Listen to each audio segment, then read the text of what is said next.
We will get to business here. Call to order, please. Mr. Beeler? Here. Mrs. Castleman? Present. Mr. Hurst? Yes. Mr. Martin? Present. Mr. Hardman? Present. Approval of the agenda. May I have a motion for approval of the agenda? So moved. So moved by Mr. Hurst. May I have a second, please? Second. Second by Mrs. Castleman. Thank you. Were there any questions, changes? Hearing none, you may call the roll. Mr. Beeler? Yes. Mrs. Castleman? Yes. Mr. Hurst? Yes. Mr. Martin? Yes. Mr. Hardman? Yes. Public comments. Do we have some people put in some things? I have one, Reverend Brian Couric. I hope I pronounced your name right.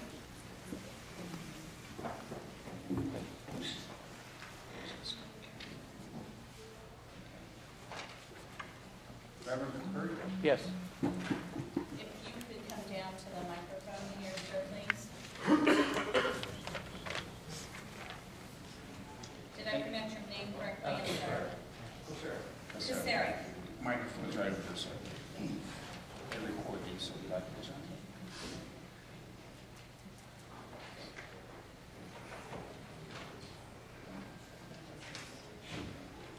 Yes, I just have two issues that I'd like to see addressed. Number one is why we keep having every 6 months, keep having a levy come up. And number two, why these meetings take place when the working members of society cannot attend. And why can't they have these meetings, say, on a Saturday or on an evening when the majority of taxpayers could attend? That's it. Okay. Thank you very much. Is that it? That's one. Okay. Excuse me, I had one, I just got here, is it okay? Yep, we'll allow.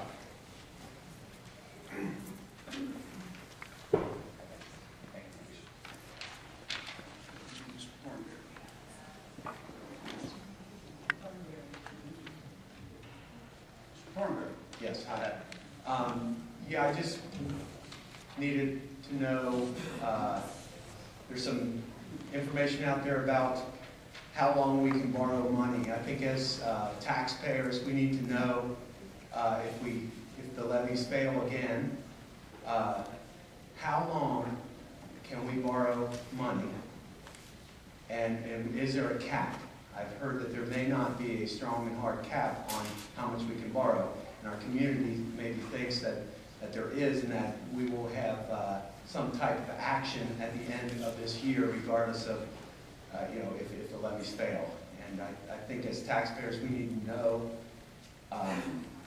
It's hard for our community to understand this thing when we hear limits, no limits, maybe there's limits, and that kind of thing. And it's hard for the levy committee to work on passing a levy when we don't know what we can tell people if it doesn't pass, honestly.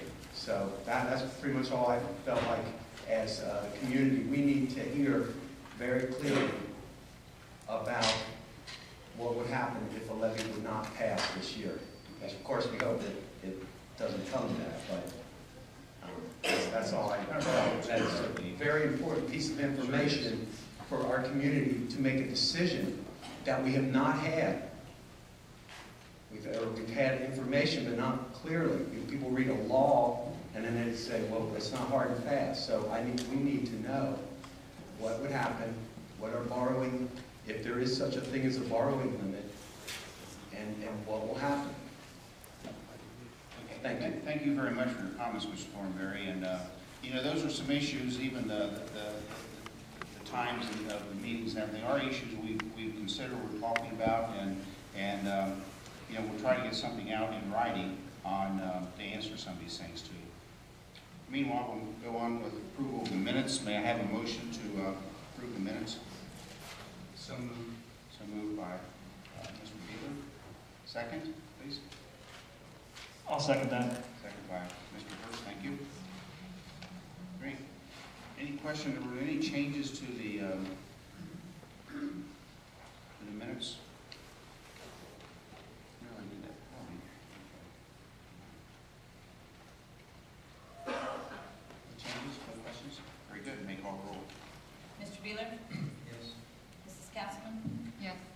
Mr. Hurst? Yes. Mr. Martin? Yes. Mr. Hardy? Yes. Now go to our reports. Superintendent, Mr. Bennett.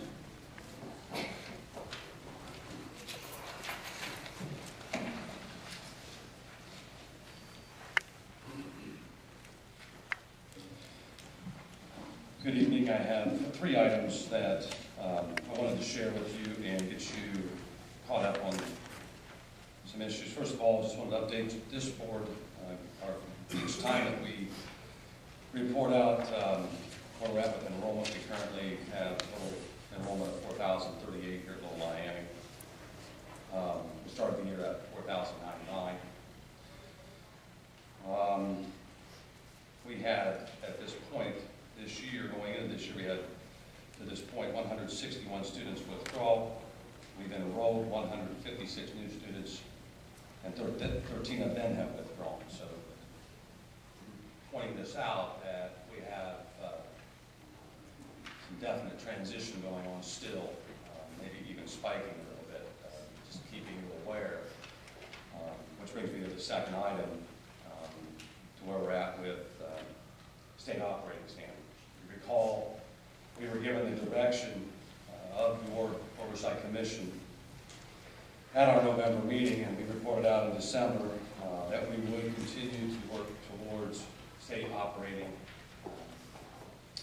recommendations. We did that through consolidation of additional facilities, and we shared with you the different grade configurations and building configurations. In other words, closing Mainville beginning next school year. And then the only other issue then was to begin working, and we have been working diligently towards getting to state minimums. But there's not a team of people, as you all know, in a template that just comes down and puts it in. It's a very difficult process to get our arms out. And so I just want you guys to know we're working diligently as an administrative team, as a Board of Education, to provide the final product for you. So I wanted to share with you where we're at with regards to that. We have talked with Larry Grooms, which is the regional ODE representative. We wanted to make sure that we could confirm exactly what the enrollment numbers are and agree on them from our department and Larry Grooms at ODE. And I'll get that confirmation to you when we present next month.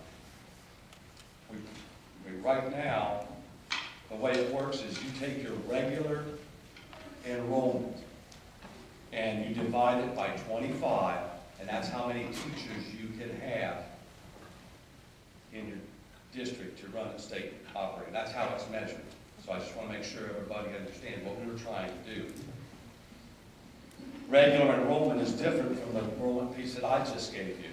Regular enrollment subtracts out our JDS students, and it also subtracts out any student on an IEP disability. Those are all handled separately. You can even make cases that they're funded separately. We'll get into that. But I wanted to make sure that you guys know that we're working off the number 3,526 that we divide the 25 into, and that we will have 141.04 FTEs to work with. So now that we've got through that piece, we are listing the staffing then that needs to be off our payroll on one column, and then there's also another issue with state operating. If you recall, we have to identify ESPs. Remember us talking about educational support personnel, and we were below that last time. So we're taking teachers, such as those with counseling backgrounds, and moving them over and filling that back up. Does that make sense? We are close to identifying both of those lists, and now we're beginning the process of how we want to offer the curriculum within those particular areas. Okay, so I wanted to make sure you knew where we were at, what took the process. It's a lot to it. There's still some job sharing things out there. You know, I mean, people are still interested in job sharing. You got people going on leaves of absences. They'll have retirements. And so I share this with you that it's going to be a work in progress. I talked with Roger, and we're all on the same page about the numbers we're using, now that we've got our arms around it, and now we're gonna start putting a plan together. An example of this you might see is that right now on staff, we have a nursing staff of 4 nurses, all right? We've got 2 that we're gonna vote as a local board to accept their resignations. We're considering only coming back and staffing it with 3, but I'm still gonna have to hire somebody. Right. Now, we are making a commitment to keeping as much staff here, moving around so that, we're not going outside hiring other areas. That's the challenge. Now you take your remaining licensure and you build your offers around it. And I just wanted to caution everybody up front, that's how we'll be bringing you the information. I also indicated in the forecast and worked with Sean that we estimated around 1.2 million of savings. I can do the math on, right now, it looks as though we are identifying 16 staff members, and we've shared this with our local board. When you do the math on that, other savings can come from this. We're looking at reducing some services that we currently get from our ESC. That's our Educational Service Center. There's a possibility of not filling a position on the support side. I know that you're getting a transportation update here very soon. And several others. We're going to look at how we can get to the minimums in terms of what we provide for the special needs area too, that provides some savings. Administrative realignment, we should get some savings there. We'll talk about those in the coming weeks. But I point the things out is that we're targeting 1.2 million in savings in the forecast. We need every service available, So you might think that maybe we could go out to 1.4 and 1.5. I don't see it that way, just so that we're all clear on that. We're going to then let's say that we come up and we look at all of our options, and then we start looking at the different services that can help us. We're going to maximize the services through this process. We just wanted to make sure that we're all on the same page with that. I think we understand that, Mr. Bennett. We will take this back to our local board, and we will have a presentation here in February with regards to where we're at. So I just wanted to make all of our guys run the same. Go ahead, Roger. And I was going to say, I would want to point out too, this is even more tough on your behalf because of the reductions you've made in previous years as well too. So, I'm very much aware. I think everybody up here is very much aware of that too. And it's unfortunate, but that's kind of where we're at. So. And I think it's important that we keep out in front of us that we'll be approaching $10 million in reductions 3 years worth as we try to work through our issues. And we will give you the very best, I can promise you that.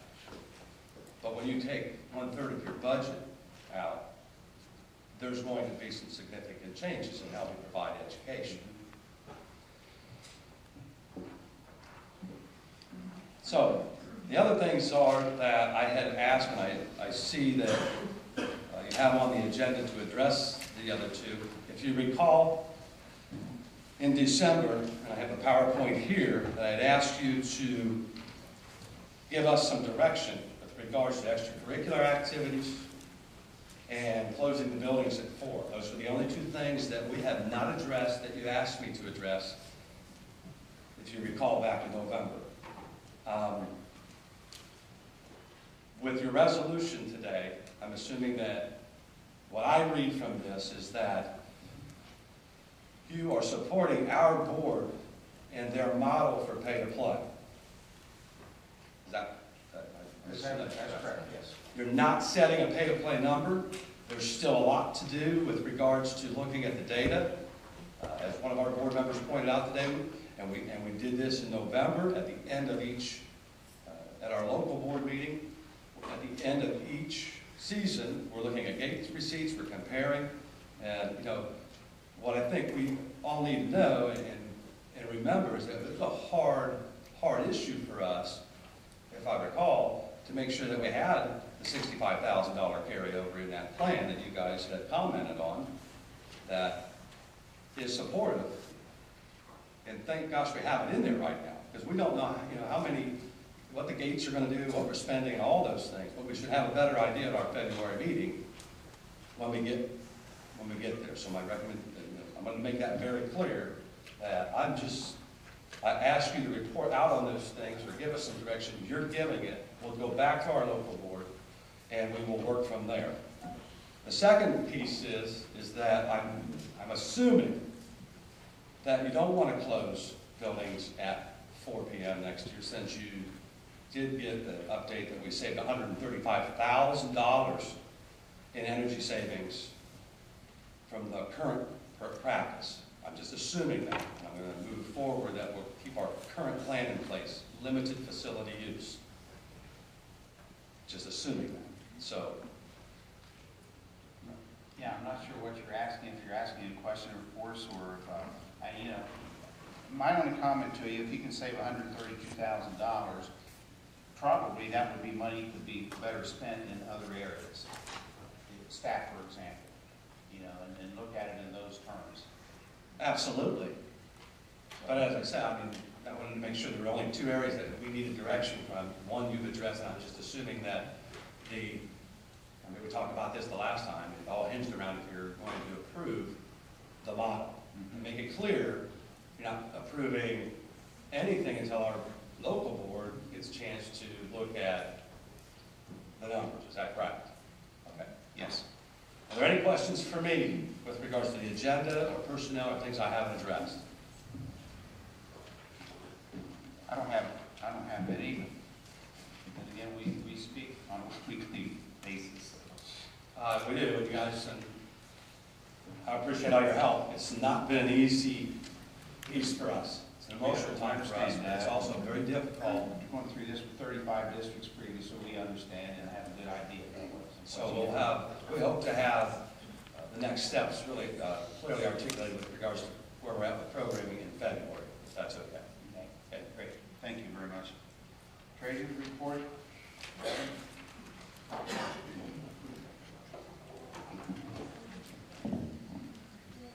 If you pull out in your packet, there's the tax budget for fiscal year 2012. Looks like this.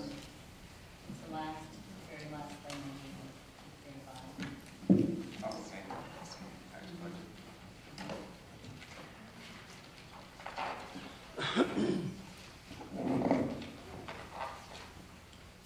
The tax budget, does everybody have it? Tax budget in general, as you might know, basically the tax budget is approved each year in January by requirement by the Board of Education, submitted to the County Budget Commission, which is made up of the county auditor, county prosecutor, and the county treasurer. There's then a hearing in February. The Budget Commission meets with each of the school treasurers, and then basically the Budget Commission will certify back to the school district the amount of taxes that are going to be received for the upcoming fiscal year, which will begin July 1st, 2011 through June 30th, 2012. There's a couple different pieces to the tax budget.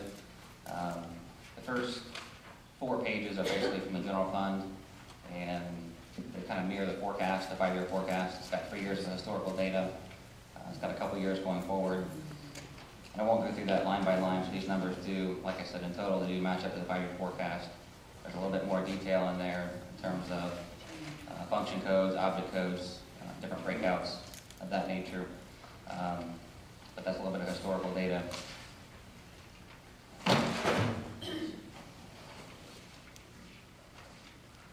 That's the first 4 pages.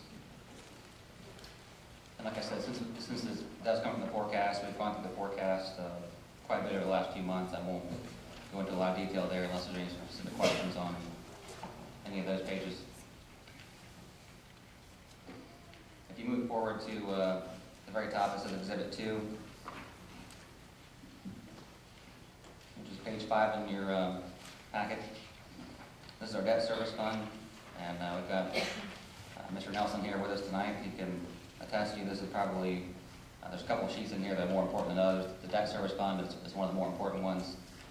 Really, it's important for the Budget Commission to know what kind of revenues we are projected to have come into our debt service fund, what kind of debt payments we have scheduled on our debt service, out of our debt service fund for the next couple of years, to make sure that we are collecting enough taxes to make those bond issue payments for the 1998 bond issue for the old high school, the 2006 bond issue for new buildings, and to make sure that those are covered.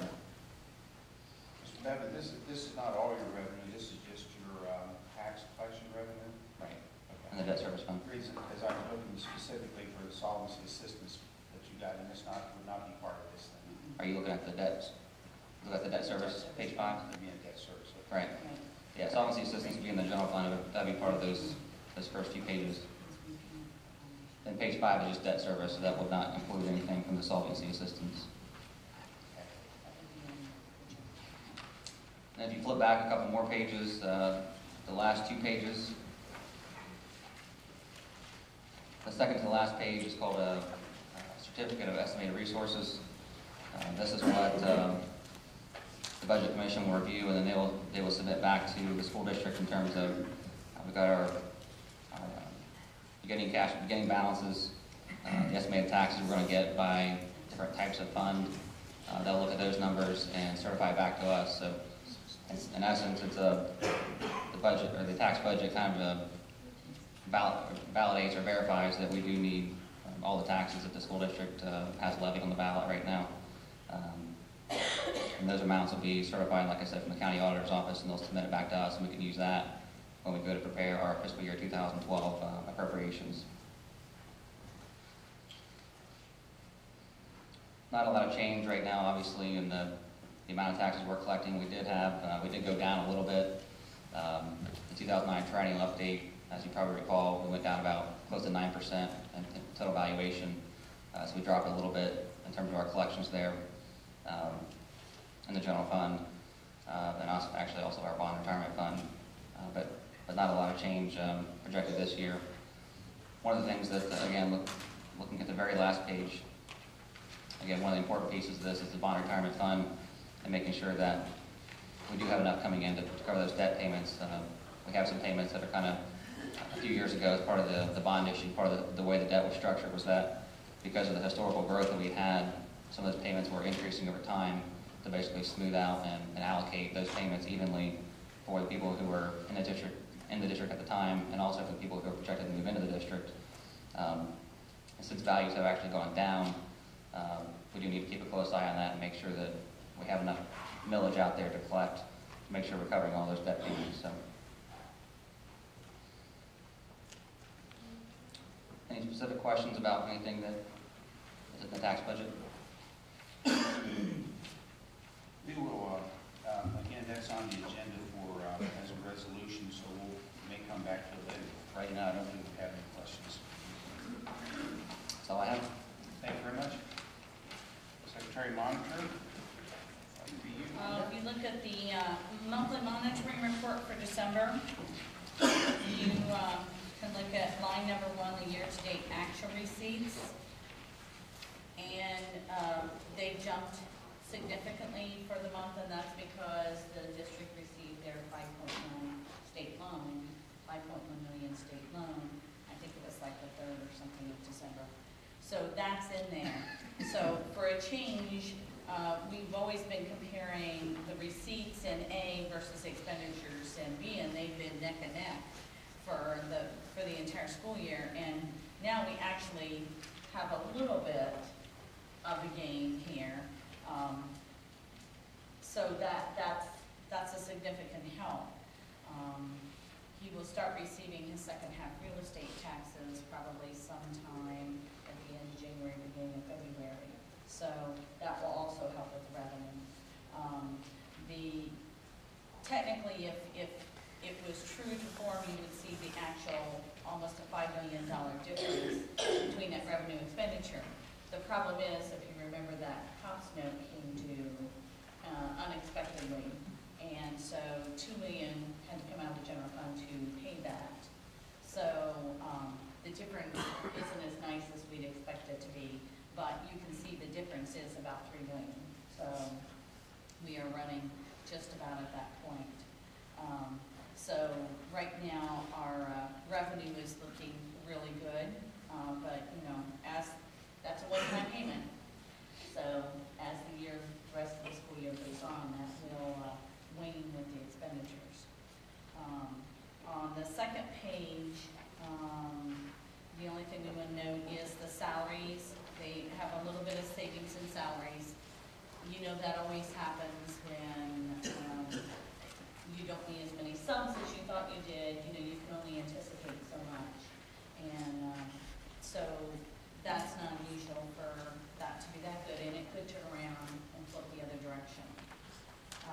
fringe benefits, payments are still a little bit more due to that health insurance, their health insurance.